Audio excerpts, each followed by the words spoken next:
Beaucoup de cinéastes se cherchent avant de signer leur grand film.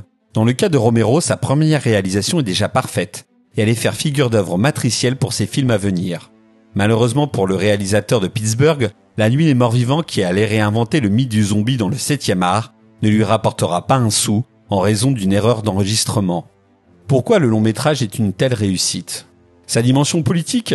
Tout a déjà été dit sur ce film qui serait la critique d'une Amérique ségrégationniste et la métaphore d'une société occidentale repliée sur elle-même.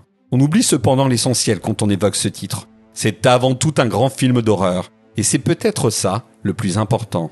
Ainsi, la vision de La Nuit des Morts-Vivants me semble indispensable pour tout jeune réalisateur qui voudrait suivre la mode initiée entre autres par le studio A24 et réaliser un elevated horror, terme à la mode qui désignerait un film d'horreur soi-disant intelligent, qui en réalité s'avère le plus souvent dispensable. Pour faire un grand film d'horreur, il faut en premier lieu aimer le genre qu'on aborde. C'est bête dit comme ça, mais au regard de certaines interviews, il me semblait essentiel de rappeler ce point.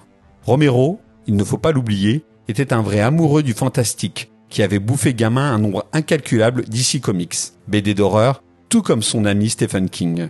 Bien sûr, c'était aussi un homme dont des convictions politiques très à gauche étaient visibles dans ses films.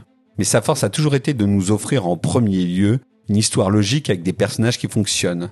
Actuellement, certains cinéastes pensent leur film comme un manifeste avant de se pencher sur l'histoire. Le résultat à l'écran, ce sont des personnages prétextes dont les actions sont souvent illogiques, mais dont les choix servent à la cause du réalisateur.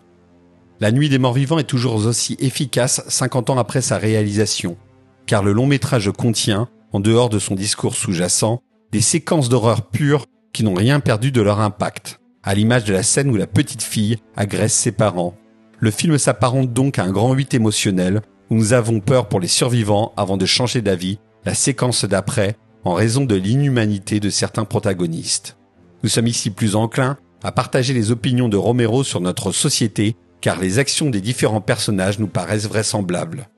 Une œuvre qui témoigne du génie de Romero, dont la filmographie est à redécouvrir absolument. Grâce au distributeur Les Acacias, vous allez pouvoir revoir en salle La Nuit des Morts-Vivants dans une superbe copie 4K restaurée.